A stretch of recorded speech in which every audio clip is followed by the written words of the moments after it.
Hello hello, आवाज येतोय का? हो मॅम. पॅलिएशन चालू होतं ना आपलं? हो मॅम. संपलं ना आपलं पॅलिएशन? झालं.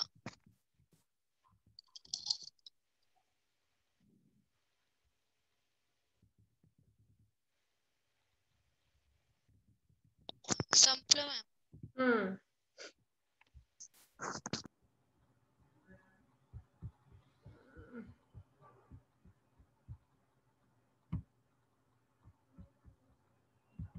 आपण आज टेम्परामेंट चालू करू from H A Robert.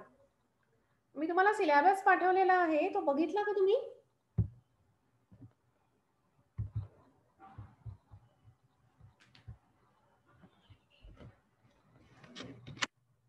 Hello ma'am, आवाज कट होतोय तुमचा. बरं, एक मिनिट, मी इयरफोन्स लावते, एक सेकंड.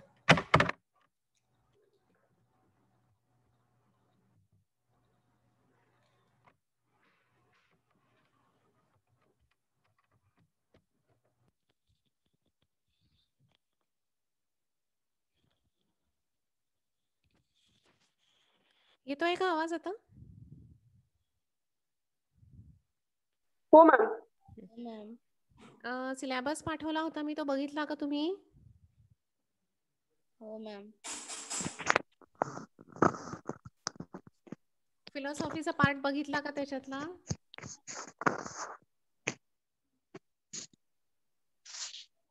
मॅम, आवाज नाही.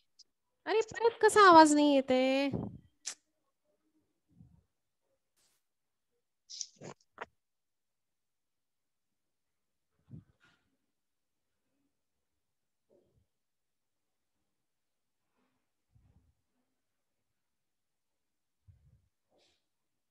आता येतोय?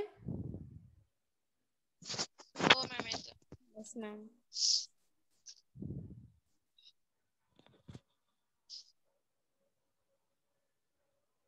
तुम्ही हे बघितलं का? अरे, सिलेबस बघितला का तुम्ही? हो मॅम. त्याच्यामध्ये फिलॉसॉफीचे हो टॉपिक मॅम. बघितले ना? हो मॅम.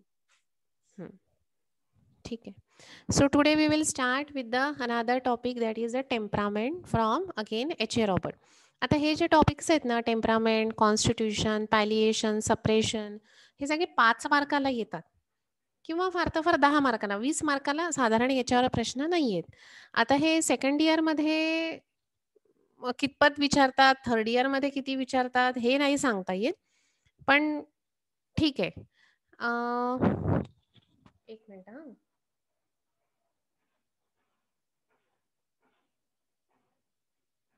टेम्परामेंट आहे ना आपल्या याच्यात?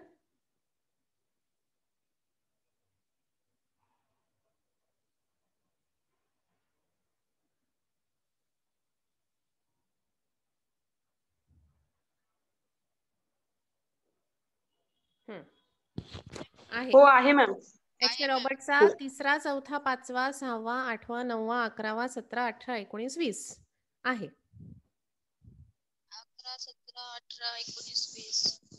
तर आपले हे झालं ना, पॅलिएशन आणि सप्रेशन झालंय. ठीक. So the temperament means the mental behavior of that patient, and the 4 temperament he has given, that is by the H.A. Robert.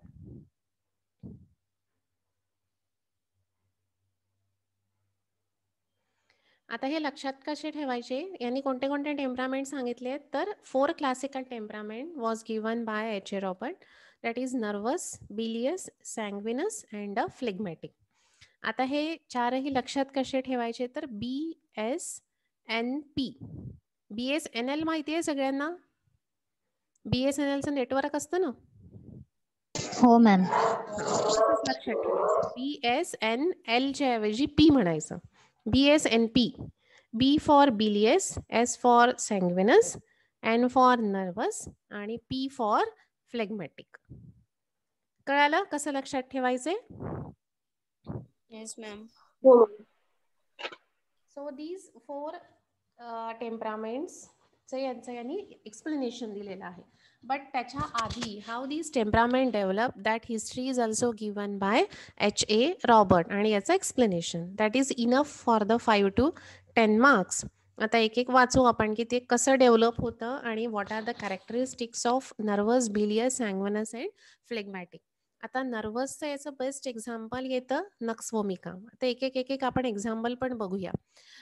बिलियस म्हणजे which are related to the bile problems किंवा गॉल ब्लॅडरचा problem असतो किंवा लिव्हरचा ज्यांना problem असतो they are under the bilious temperament. So sanguine, phlegmatic, these are also related to the some part of the body that we will see one by one. Okay, who will read the first paragraph?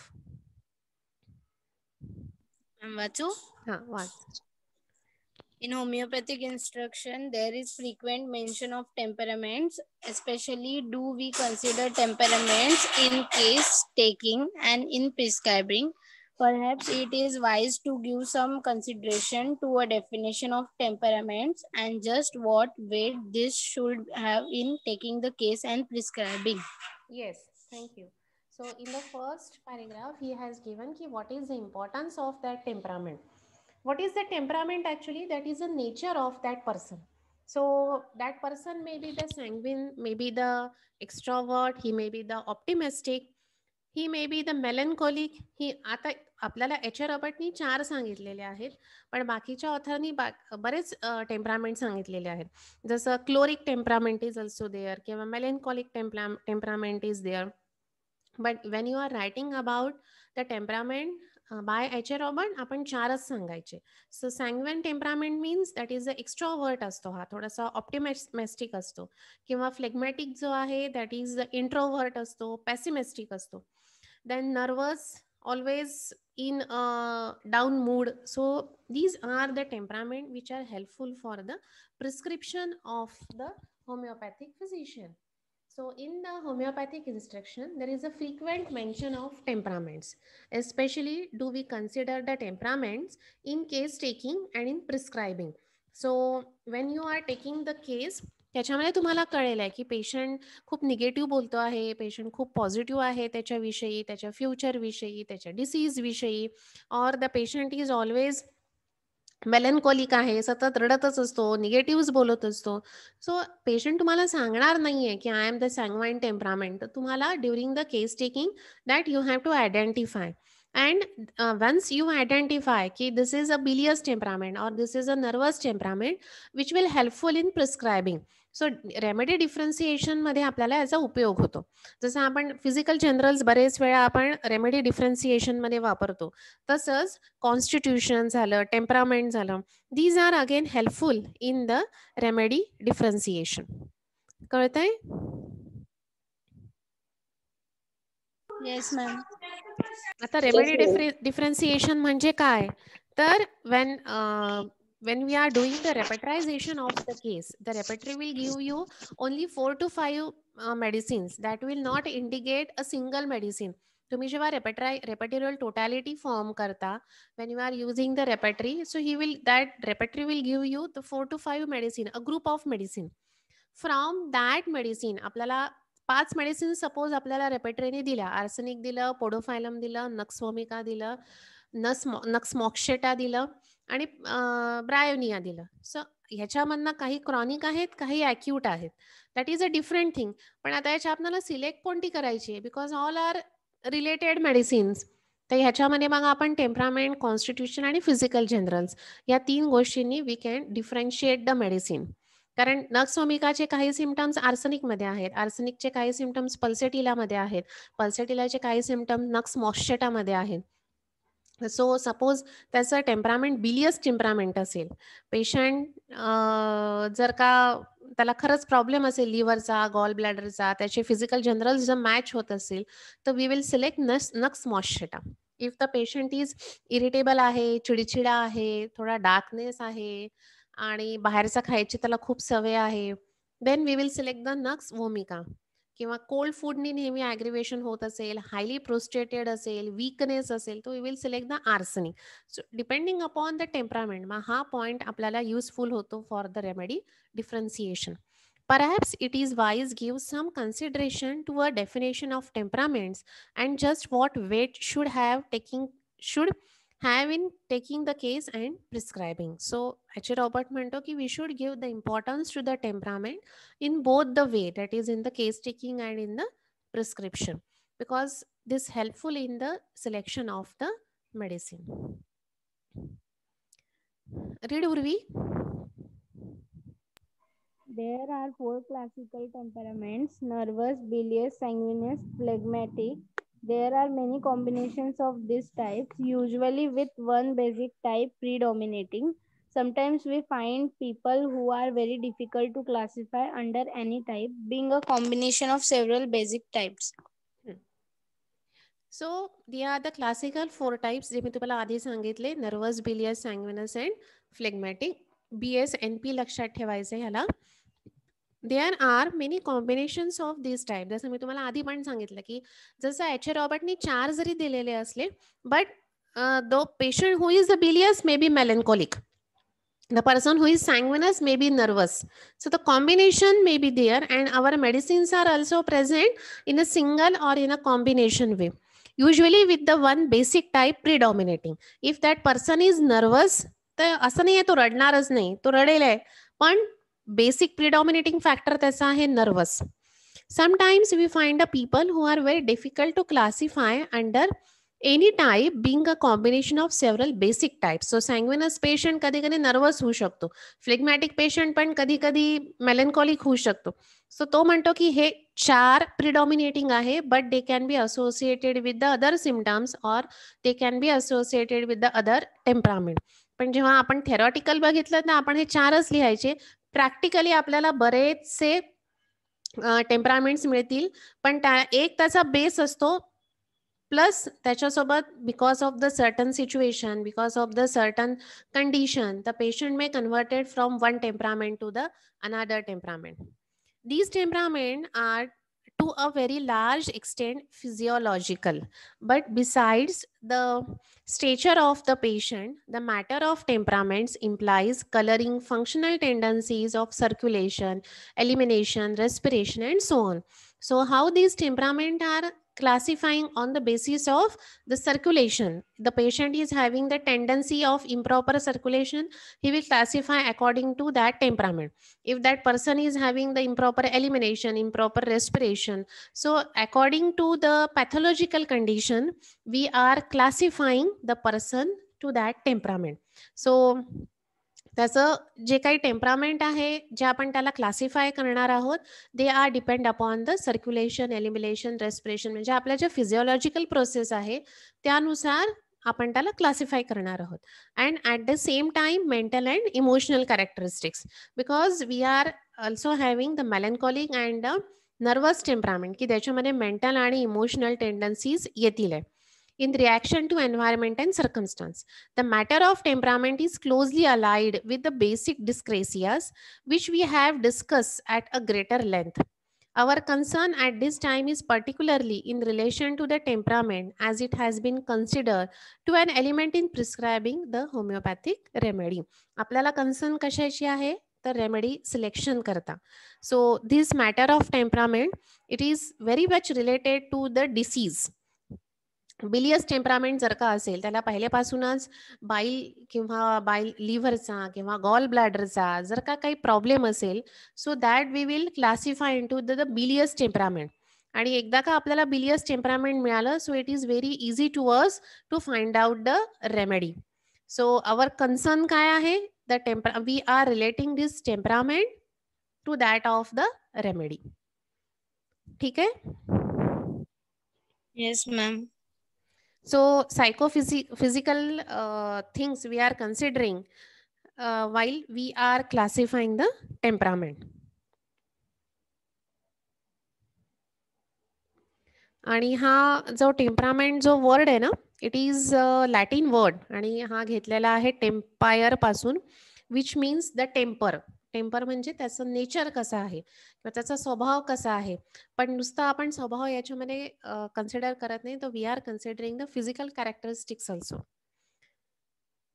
Okay, who will read the next paragraph?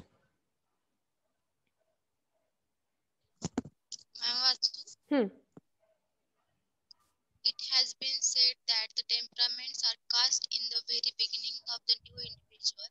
When the parent cells first unite and the ones cast, there is no deviation from them, and that what is physiological cannot be influenced or changed by the action of our remedies. Both these statements are to a considerable degree true, but perhaps it would be more definitely true if we said that the initial tendency cannot be changed, but the homeopathically indicated remedy prescribed accurately in babies and children can so modify the physiological tendencies as to prevent their unfavorable ultimates to a considerable degree. So the temperament are the cast. आता हे temperament आपल्याला मिळतं कसं किंवा आपण त्या पेशंटला कसं कळतं की हे त्याचं टेम्परामेंट आहे. So it is begins from the parent cell. जेव्हा फ्युजन होतं, जेव्हा फर्टिलायझेशन होतं of the parent cell, ovum आणि स्पर्मचं, तर तिथे जे काही त्याला त्याच्या आईवडिलांकडनं मिळणार आहेत, जे स्वभावात जे गुण त्याला मिळणार आहेत, that will decide the temperament of that person. No deviation from them. जे काही त्याला मिळेल तो तसा तयार होईल. ते झालं त्याचं कंजेनायटल. पण जसं जसं ते बाळ मोठं होईल तसं तसं त्याला काही ॲक्वायर कॅरेक्टरिस्टिक्स पण मिळणार आहे. सो टेम्परामेंट म्हणजे आपण असं म्हणू शकतो की this is represented by physical, psychological, biological and the dynamic possibilities, all the possibilities of that subject. And that what is a physiological cannot be influenced or changed by the action of our remedies. तसं त्याला त्याच्या आईवडिलांकडनं जर nervous temperament मिळालं असेल तर त्याचं ते basic आपण चेंज करू शकत नाही.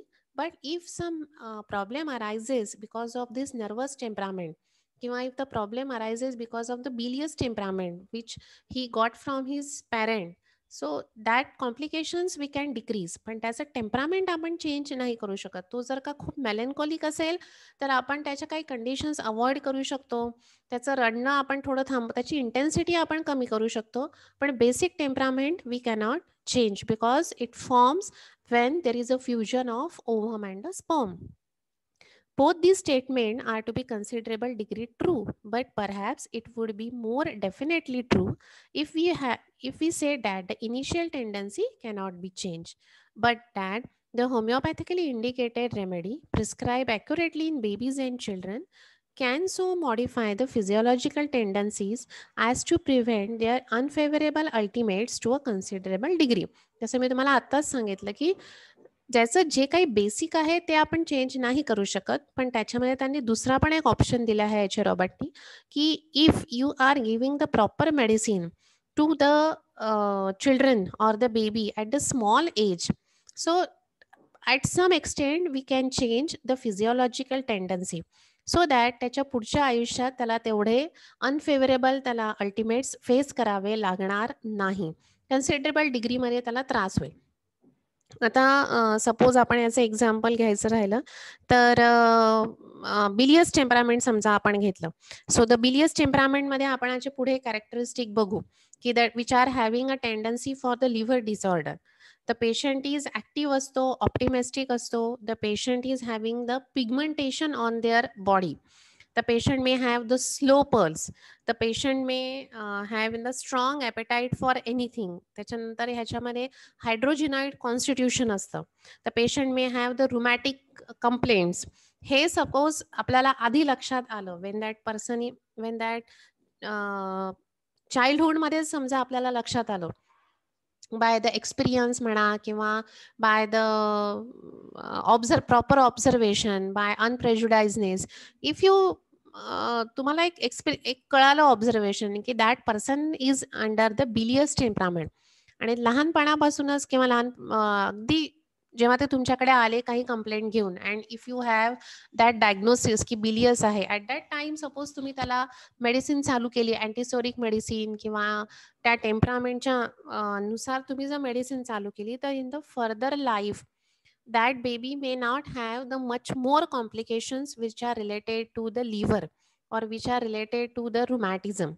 So unfavorable ultimates आपण त्याच्या काही प्रमाणात वाचवू शकतो. त्या बाळाला ते मोठं होऊन त्याला होणार नाही. पण आपण त्याचे टेम्परामेंट चेंज करू शकत नाही. We can only modify it. We can prevent their unfavourable ultimates that can be occur in his future. कळतंय? हो ma'am. Yes, ma'am.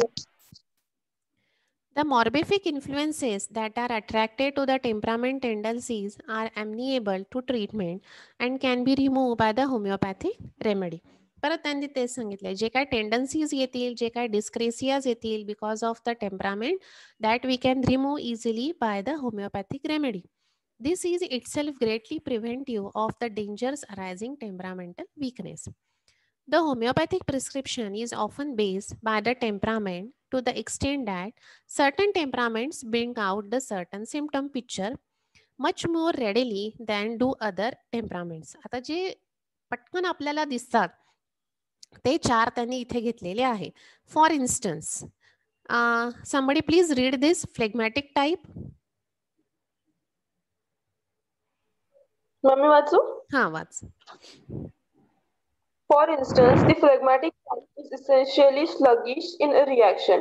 We accept to find a venous stasis, a marked tendency of this temperament, the opposite of the sanguinous. The nervous temperament, as it implies, would indicate a quick action. The high-strung type. In the bilious, we accept to find the tendency to थांब. आपण आता example घेऊ पहिले फ्लेगमॅटिकचं. Phlegmatic type is essentially sluggish in reaction. Sluggish म्हणजे आळशी, slow. हा, slow असतो खूप. We expect to find a वेनस्टेसिस.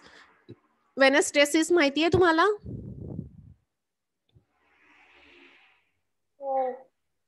Physiology मध्ये ऐकलाय ना हा शब्द, वेनस्टेसिस? हो हो. स्टेसिस म्हणजे काय मग? Venous means related to the vein आणि स्टेसिस म्हणजे थांबणे. हा, मग हा स्लगिश आहे, बरोबर आहे. So that person may have the venostasis, a mark tendency of this temperament. The opposite of the sanguineous. बस आता आपल्याला 2 कॅरेक्टरिस्टिक कोणते मिळाले फ्लेगमॅटिकचे? The patient is very sluggish and they may have a tendency of the venostasis. ठीक आहे. आता phlegmatic मध्ये they may have the म्युकोझल discharges. हे जे पेशंट्स असतात ते इंट्रोवर्ट असतात, रिलायबल असतात, they are very much thoughtful, they are calm in nature, but at the same time they are sluggish, very lazy असतात. हे स्किन त्यांची पेल असते.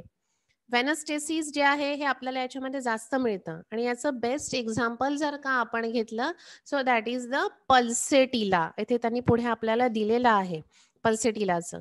सो फ्लेगमॅटिक, पल्सेटिला, 2 P लक्षात ठेवा. ठीक आहे? Yes ma'am. कळालं एवढं? हो मॅम.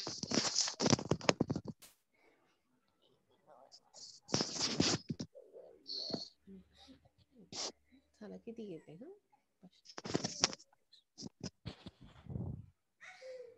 हा. पुढे वाच कोमल. आता नर्वस.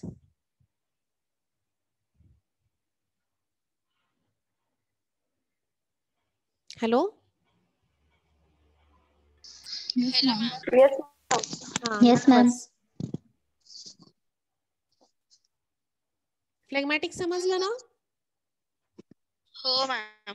आता नर्वस वाचा. कोण वाचतोय? हा, वाच. The nervous temperament, as it implies, would indicate quick action. The high-strung type. In the bilious, we expect to find a tendency to liver disorders. Just so far as the temperaments are as classified develop symptoms in their conventional lines, may we depend upon them as guides in the selection of the remedy. If we look into the case further in the light of the hereditary dyscrasias, that tend towards certain developmental changes, we will see more clearly the indications for our remedies than if we merely look at surface groupings. Bus. So now the nervous temperament. It implies, would indicate the quick in action and the high strong type. So nervous कसा असणार आहे that patient is mentally आणि physically हा alert असतो. The nerves are easily excited.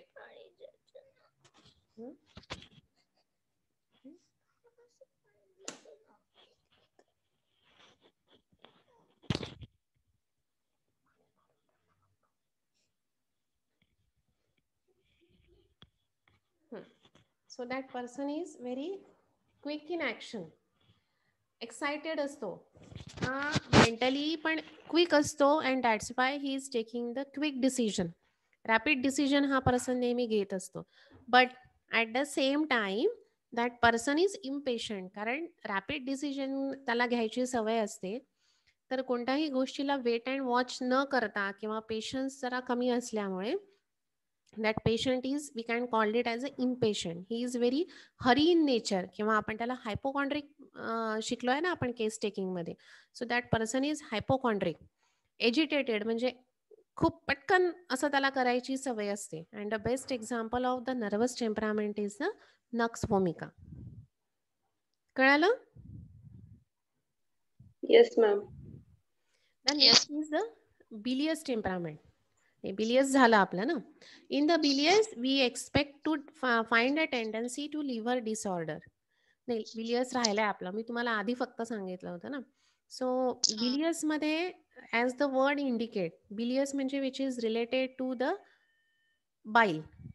So just so far as the temperament are classified, the developed symptom in their conventional lines maybe depend upon them as guides in the selection of remedy. If you look into the case further in the light of hereditary dyscrasias that tend towards certain development changes. एक second ना.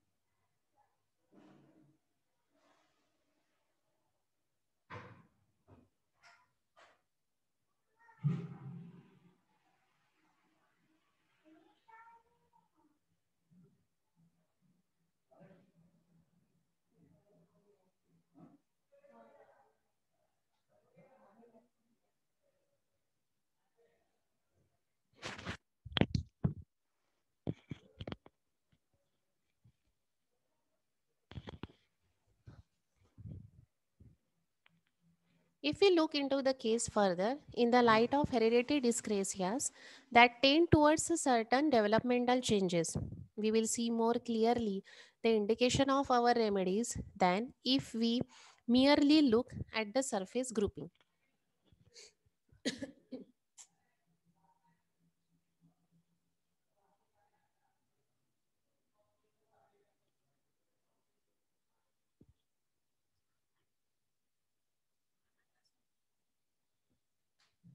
अरे हे काय होत आहे आज? दिसतंय ना स्क्रीन? हो. So these are the characteristic of that particular temperament which are helpful for the selection of the remedy. आता तो काय म्हणतो की these are the congenital आपण याच्यामध्ये सपोज कन्सिडर केलं. पण जसं जसं आपण बाहेरच्या जगात जातो, आपण शिकत जातो, so there may be the additional characteristic heredity the characteristic त्याच्यामध्ये असणारच आहे. बट डेव्हलपमेंटल चेंजेस पण काही होतील आहे. And that we should add म्हणजे कंजेनॅटली सपोज तो नर्वस आहे, त्याच्या फॅमिलीमधले सगळेच क्विक इन ॲक्शन आहेत किंवा रॅपिड डिसिजन घेतात. ॲट द सेम टाइम ते हायपोकॉन्ड्रिक पण आहे. हे झालं त्याचं बेसिक टेम्परामेंट.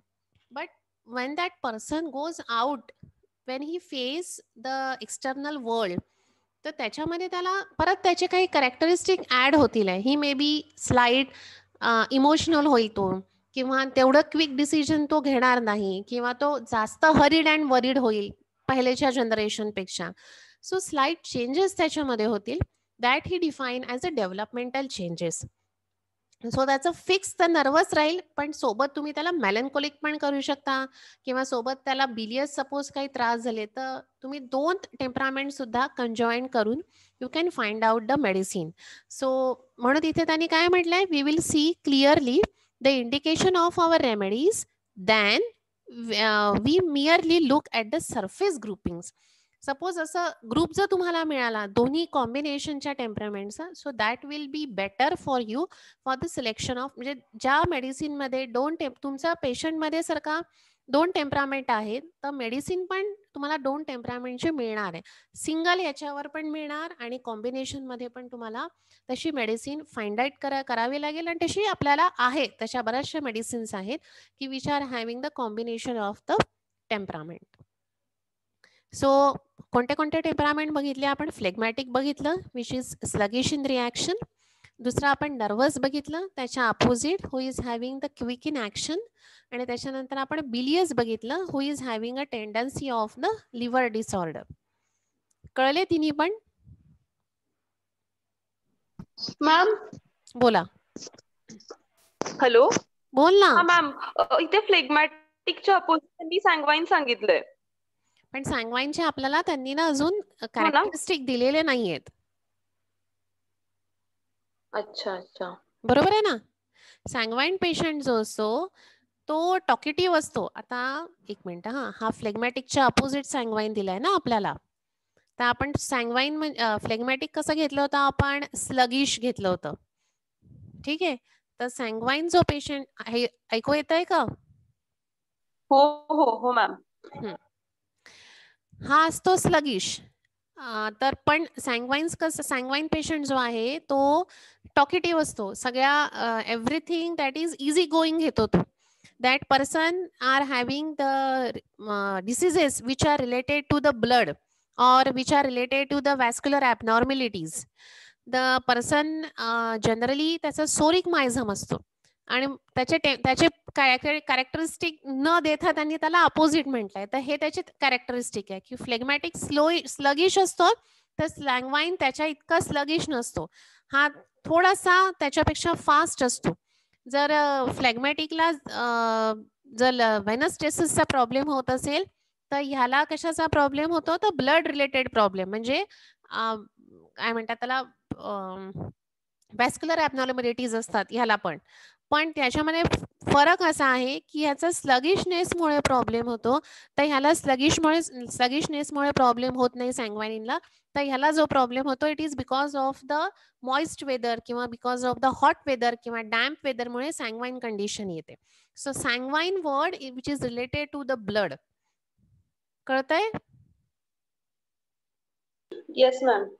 याचे जे बाकीचे जे कॅरेक्टरिस्टिक आहे ना ते मी तुम्हाला देते. इथे फक्त त्यांनी एक एक लाईन किंवा एक एक शब्दच दिलेला आहे, पण ह्याचे अजून बरेच कॅरेक्टरिस्टिक्स आहेत जे मी तुम्हाला नोट्समध्ये देईल आहे. मग तर आता फक्त लक्षात ठेवण्याकरता काय करायचं? फ्लेगमॅटिक स्लगिश,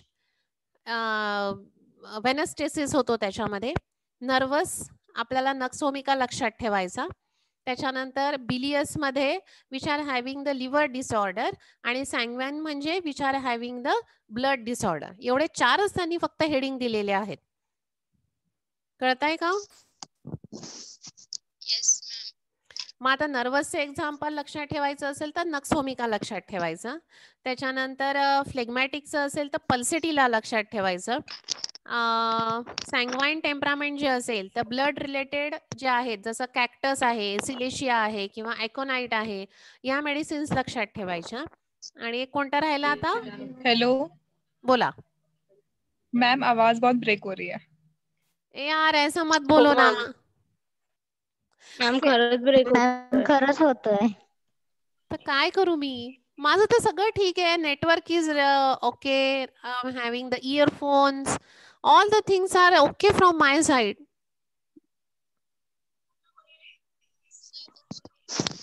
माझं नेटवर्क कनेक्शन पण तो फुल दाखवतोय.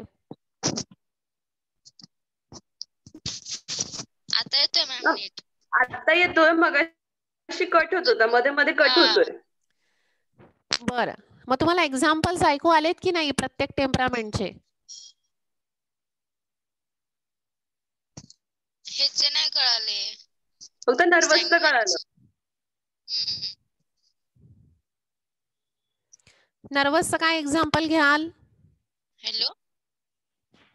नर्वसचं एक्झाम्पल नक्स काय? भूमिका. नक्स भूमिका. त्याच्यानंतर बिलियसचं. नक्स भूमिका. बिलियस. बिलियसचं एक्झाम्पल आहे ना, पोडोफायलम येतं किंवा ॲलोसॉकेट्रिना येतं. सॅंग्वाईनचं एक्झाम्पल येतं कॅक्टस आणि फ्लेग्मॅटिकचं येतं पल्सिटिला. ठीक आहे. हो. हा, आता after that he has given the one example where, तसं आपण आधी बघितलं ना की this temperament are useful for the selection of remedy. तर generally what we are doing, we are giving the pulsatilla to the ladies or the female and we are giving the nux vomica to the male patient. पण H. Robert म्हणतो की we should not do such classification. आपण temperament वरूनच medicine द्यायची. Lady आहे म्हणून आपण nux vomica द्यायचं नाही किंवा माणूस आहे म्हणून पल्सेटिला द्यायचं नाही, असं अजिबात करायचं नाही. We can give the pulsatilla to the male patient and we can give the nux vomica to the female patient. If the temperament matches, we can give the any medicine to any person. Gender वरून आपण त्याला classify करायचं नाही. He is explained nicely with this example. येतोय आता आवाज? Yes. हो ma'am. Okay. Tejaswini, please read this example. Ma'am, we often pasun na. We often hear patients classified on SNAP judgments as a pulsatilla patient, a nux vomica patient, or perhaps a phosphorus patient because of the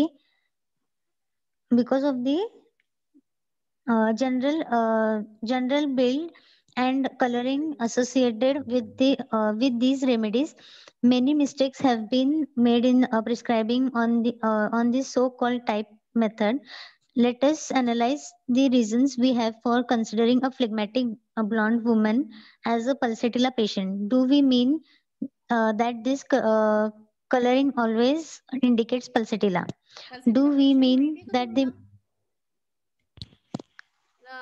physical makeup of pulsatilla माहिती आहे का तुम्हाला? नाही तर मग हे कळणारच नाही एक्झाम्पल. पल्सिटिला लेडी कशी असते? शाय. मी काय म्हटलं? Physical appearance. फिजिकल. मी शाय मेंटल मध्ये जाणार ना. फिजिकल तुमचा पल्सिटिला ड्रग झालाय का?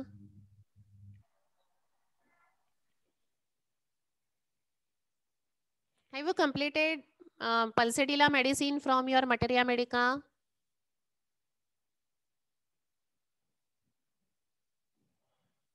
Say yes or no.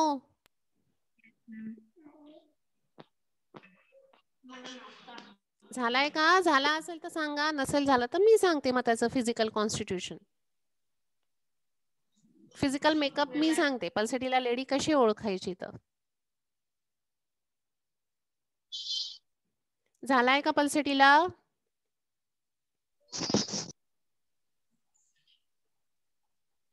झालाय पण तुम्ही सांगा. हा, झालाय पण तुम्ही सांगा मॅडम. बरोबर. ठीक आहे. 1-2 मिनिटाचा ब्रेक घेऊ आणि परत जॉईन व्हा 2 मिनिटांनी. ठीक आहे? Okay ma'am. yes ma'am. हा, 2च मिनिटात जॉईन व्हा.